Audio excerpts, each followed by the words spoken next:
So last week we did two things. We looked back. First, we looked back over the course of our lives. We looked back over our lives, and we figured out that we are connected. We're connected with the story of that person that took the opportunity to invite us to know Jesus, that person that introduced us to understanding that there was something greater than what we were currently experiencing. And so we looked back and we thought back and we prayed for and we were encouraged by knowing that there was that one that stepped out and said, there's a God that loves you, there's a Jesus that died for you. And we identified them. And the second thing we did was that we identified our one, the one that we have determined that God has laid on our hearts and our minds that we would step out, invite, encourage, and say, I want to give you an introduction to the King of Kings and the Lord of Lords. I want to introduce you to my Jesus. Now, if you're anything like me or like most people, this has left you with a few questions. Anyone there? You're like, okay, I've identified that there's somebody that I probably need to talk to about Jesus, but I have a concern. Namely, how am I to bring Jesus up? Anyone there? Okay, good. Okay, wasn't just me. What about this? What do I do? What do I do if they say no? Well, what do I do if me asking this question, introducing them to Jesus and telling them about what role Christ has taken in my life, what if that actually is that straw that breaks the relationship? What do I say? What do I do? And that'll lead you down the road of saying, you know what? The pastor said by the end of the year, so 6 months. 6 months, that's plenty of time. I'm not going to think about it for a while. Okay, maybe it's not that. Maybe I'm going to say, you know what? I'm going to research it. I'm going to pray about it. Anyone ever use praying about it as an excuse not to do something? Okay, thank you for your honesty. So we're praying for it, and we're looking for that perfect opportunity. And we're saying, okay, it's gonna be the right absolute time. In fact, I'll know it's gonna be the time because I'll look up at that person and I'll see a little halo above their head, right? And you kind of figured out how you're telling God that he's going to tell you that it's time for you to do what he's already told you to do. Because here's the thing, in our lives, and honestly, I think all of us are this way, we have some of those tasks, some of those assignments, some of those things that we really look at and we really say, you know what, I'm going to put this off. I'm going to put this off to the very last minute. Any April 15th filers in here, right? Okay, for some of us, though, it's not that we do it intentionally, but we just naturally do it because it is so heavy. It is so big, and we walk through, and we're like, every day, I'm going to get to it, I'm going to get to it. And it's just natural. But truly, we just lacked intention. In life, our greatest successes and the most meaningful relationships that we have, they are built on purpose. They are built by us intentionally, purposefully being driven, making sure that we give meaning and opportunity to the things that we want to see succeed, to the relationships that are important to us. So last week, we saw that Jesus had kind of this purpose statement. It's found in Luke chapter 19, verse 10. He said this about himself, "For the Son of Man came to seek and to save the lost." And we really kind of put our hat on that and said, listen, if I'm truly following Jesus, then I should say this is supposed to be the result of my life that I am seeking. That means I'm looking for those who don't know Jesus, to seek and to save the lost. And Jesus plainly told this, he was talking to Zacchaeus and those within earshot what his purpose was, that he came to seek and to save. He came to look for those who don't belong to him and invite them to life. Jesus modeled that purpose, which means following Jesus means that we live on purpose. So truth be told, though, that kind of a thing, that understanding that our purpose should mirror the purpose of Jesus, that our relationship with God is more about just believing that he exists. It is about following and doing as he says to do. That's where we got stuck. Because truly, that's different. It costs something. I mean, we're thankful for those in the past that kind of stepped out and said the things that they said. The person that stepped out and said, hey, let me tell you about Jesus to us. But we lack the confidence that God would use us to help someone in their own life. So we heard what was said about doing what we can do, right? And then trusting God to do what only he can do. But to be honest, we step back and we go, it's not that I doubt God, but I doubt me. Right, we landed in this spot where, yeah, God is the creator of this world. He holds everything together. He created me, has a purpose, a plan, but that plan did not include me because I can't do it. So honestly, what we've decided is that God can't use us. Or maybe worse than that, maybe God did use us. Maybe there's a few people that would look to us and say, you know what, they're the reason that I came to faith in Jesus. But we came to that point in our life where we said, you know what, I've served long enough. I've been in church long enough. I've been around this long enough. And you know what, it's somebody else's turn. When we decide that God can't use us, we decide that God is limited by our weakness. I'm going to let that sink in for just a second, because I think that's probably one of the more essential things that we could ever understand as people that follow Jesus. Because the very moment that we find opposition, we say that God can't use us. Doubting that God can work through us says more about your belief in God than it does about your doubt in yourself. When you say, God, you can't use me, you're saying, God, you're not big enough, you're not strong enough, you're not powerful enough, you're not all-knowing enough. You're saying something about God, and you're not truly saying anything about yourself. So have your excuses make God weak in your eyes?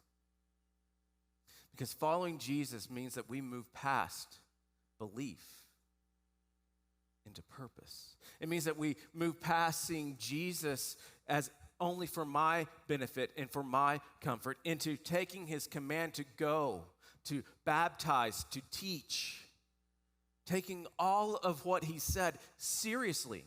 Following it requires making ourselves available to what God is doing in the world. And I'm thankful that we're in the moment of time where we're not having to kind of figure out this, who's this Jesus? Is he really Messiah? Is he not? I mean, because, I always paint myself as the person that said, you know what? If Jesus were in front of me and I was a disciple, I would never doubt him. Anyone else there? You're like, I'd never doubt him. Yeah, I lie to myself sometimes. And we find ourselves oftentimes acting as though we don't have to deal with our own nature, right? And that sometimes we're actually not that purposeful. Sometimes we actually don't do what God says because, truth be told, we don't want to.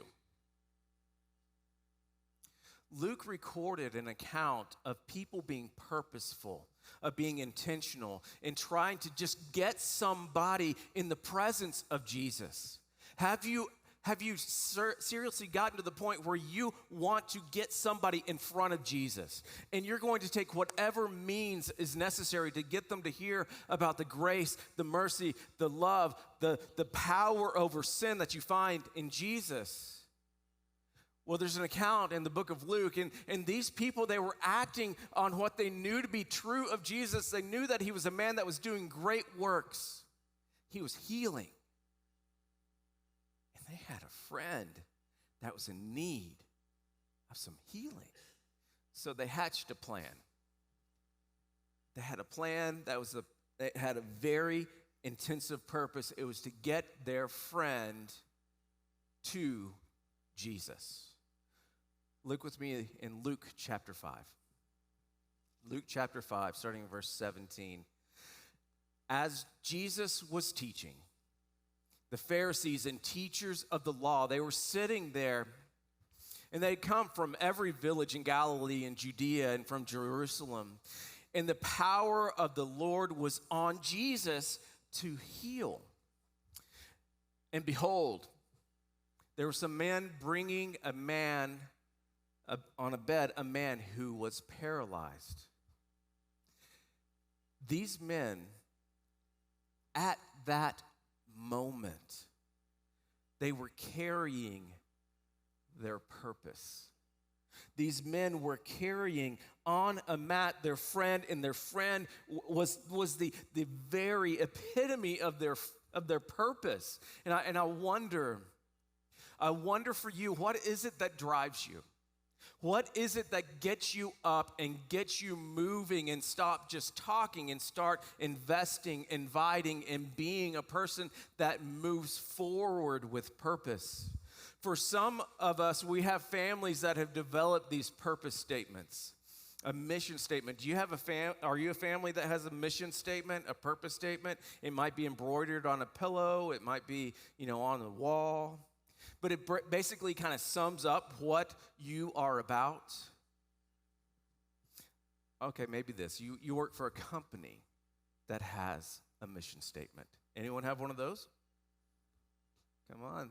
Companies from the 90s, right? That's exactly what you did. We may not actually make anything worthwhile, but we have a mission statement, right? That's kind of how it went. And so they write down, they spend all of this money creating this purpose statement, right? And then they get it printed on a mug and on a t-shirt, maybe even on a pillow. Who knows? It hangs on the wall in your office. But do you have a purpose? More than that, do you have a purpose that is worth pursuing? Do you have a purpose that God has placed on your heart? Not just this purpose to go out and make something, but a spiritual purpose to grow, to become, to be exactly who God has placed you to be. So last week, several of you shared that you're that one that God had placed on your heart, that you would be looking for an opportunity to share, to invite, to know who Jesus is. They were a family member. They were a family member that you very much so wanted to invite in to knowing and understanding who Jesus is. So do you have a kingdom dream? Not just a dream for any old thing going on in this world, but do you have a kingdom dream? Do you have a dream for you, for your family? Do you have a dream that is not tied to this life? Do you have a dream that is not tied to just some success goal in your organization, to an amount of money in your bank account? Do you have a goal that is not tied to this life? But these men, they developed this understanding, this expectation that this man that they were carrying on this mat, this man could, if he was in front of Jesus, have his life changed, because they knew what Jesus could do. They believed that Jesus could change their friend's life. They thought, maybe, just maybe, Jesus will do something amazing for our friend. We'll call him Matt. I'm a dad, that just comes out. Okay, Jesus could do something amazing for my friend. Wesley just got it. They took a risk because they had a greater purpose for their friend. And so continuing on, and they were seeking to bring their friend in and lay him before Jesus. So do you have a desire? Do you have a desire for your friends and your family to know Jesus? Do you want your kids to know Jesus? Do you want your aunt, your uncle? How many of you have a parent that you want to know Jesus? Or you have your grandkids, your spouse, your in-laws, your brother, your sister. You have all of these people that are connected to you by family, and they need to know Jesus. Do you have passion? Do you have a passion for it? Do you think about it often? Do you pray for it? So here's probably the hardest question of the day. Is that desire great enough to make you act on purpose? Is that desire great enough to have you move to action? Because in this realm, good intentions, they don't get the job done. Good intentions don't get the job done. This is that tipping point, right? It's where things change. It's an adjustment that I have to make in my own heart and mind, an adjustment I have to make in myself. I'm either going to live on purpose or I'm going to be apathetic. Because purposes push through and apathy makes excuses. So Luke recalled in his account that these men had encountered an obstacle, and they found no way to bring him in because there was a crowd. If you can imagine the crowd, they were there at the door pressing in, just trying to hear what Jesus was saying. So instead of trying to push through the crowd and go through the door, they went up on the roof, and they let him down with his bed through the tiles in the midst, right before Jesus.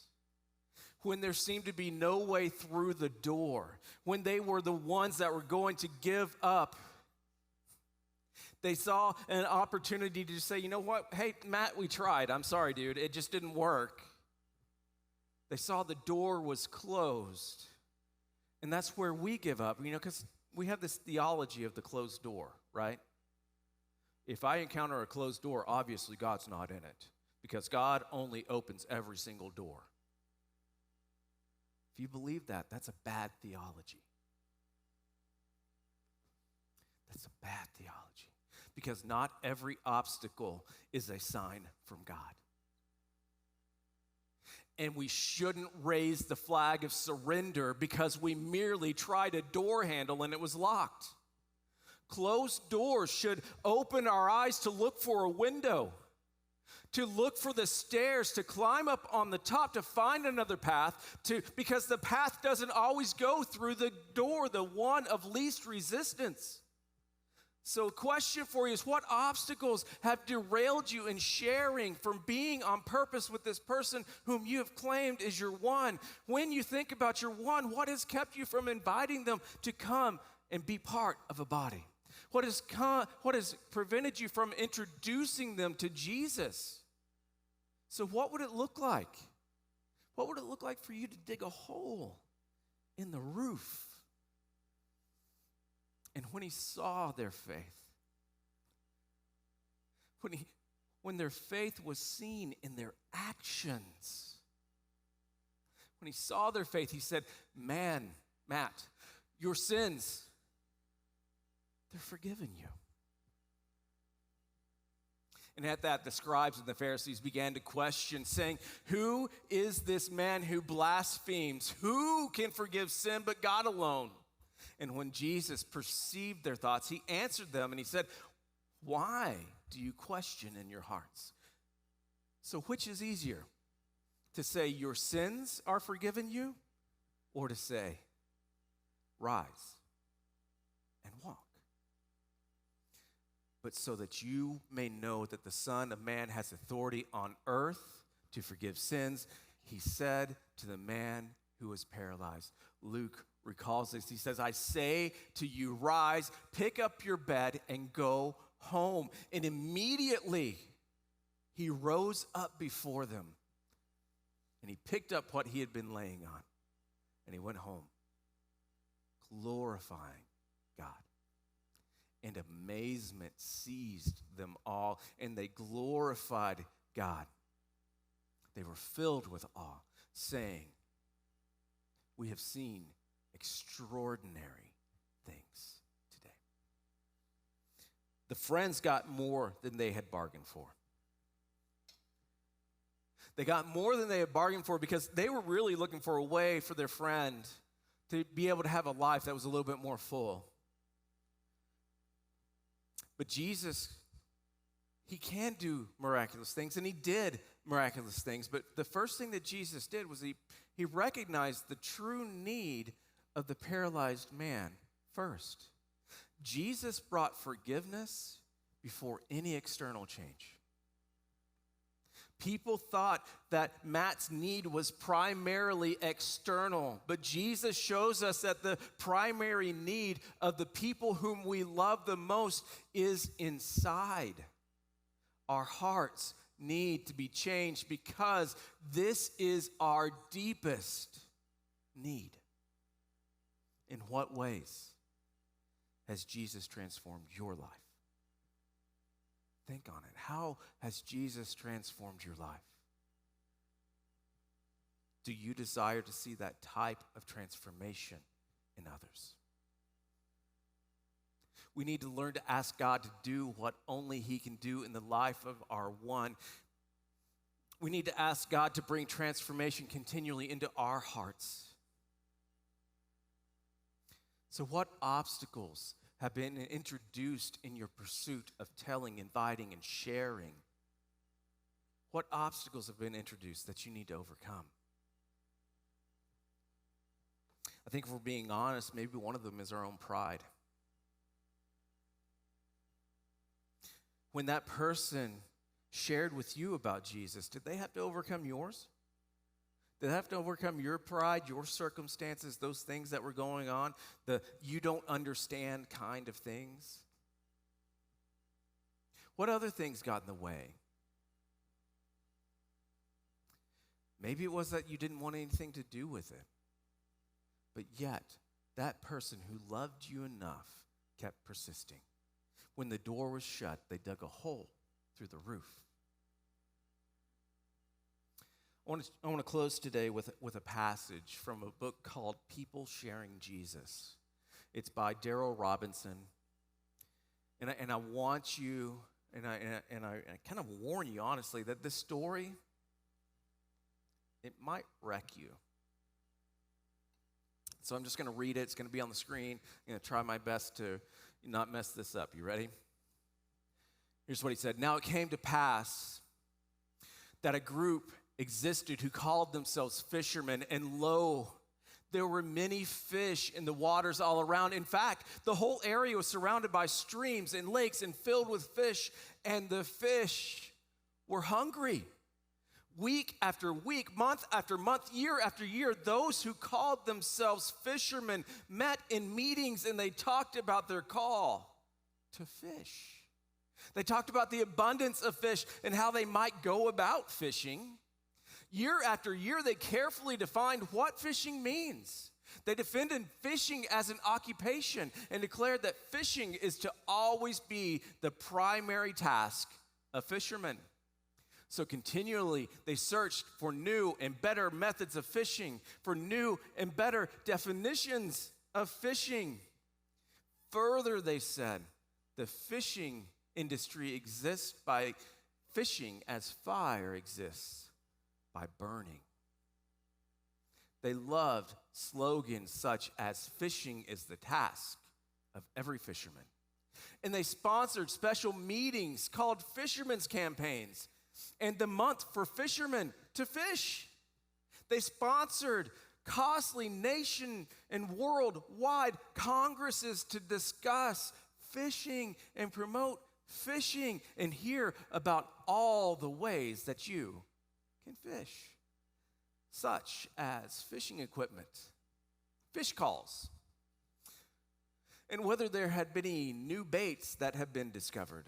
These fishermen, they built large and beautiful buildings, and they called them fishing headquarters. And the plea was that everyone would become a fisherman, and every fisherman would fish.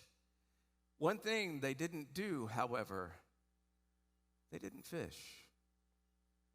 In addition to meeting regularly, they organized a board to send out fishermen to other places where there were many fish. The board hired staffs and appointed committees, and they held many meetings to define fishing and to decide which streams should be thought about. But the staff and the committees, they did not fish.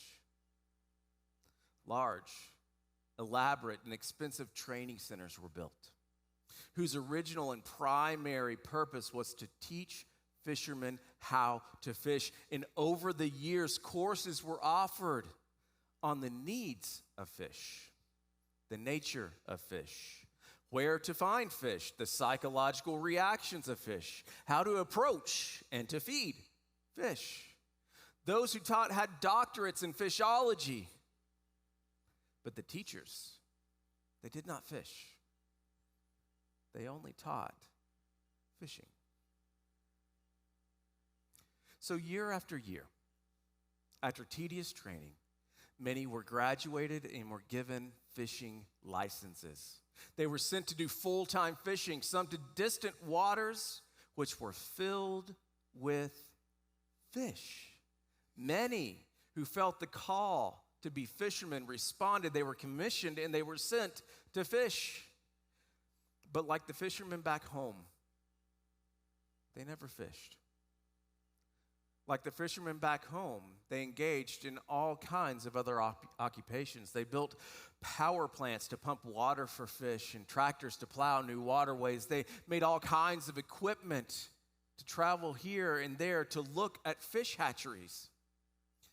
Some also said that they wanted to be part of the fishing party, but they felt called to furnish fishing equipment. Others felt their job was to relate to the fish in a good way, so that the fish would know the difference between good and bad fishermen. Others felt simply letting the fish know that they were nice, land-loving neighbors, and how loving and kind they were. That was enough. After one stirring meeting on the necessity for fishing, one young fellow, he left the meeting and went fishing.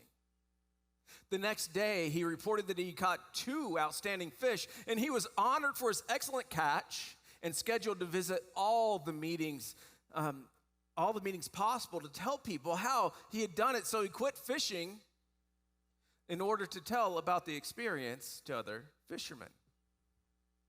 He was also placed in the Fishermen's General Board as a person having considerable experience.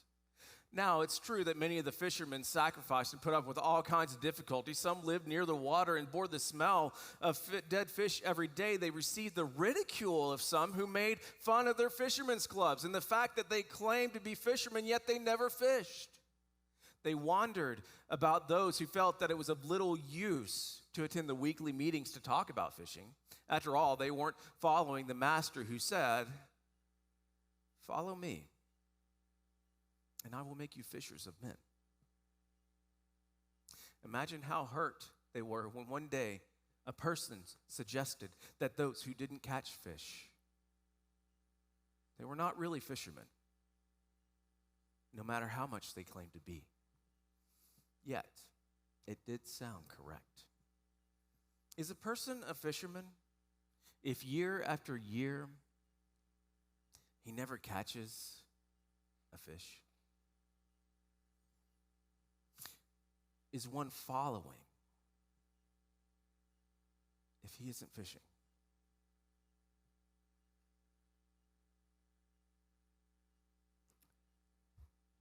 Are you following if you're not fishing?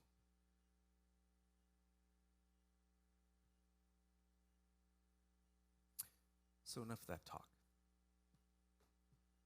Let's go fishing.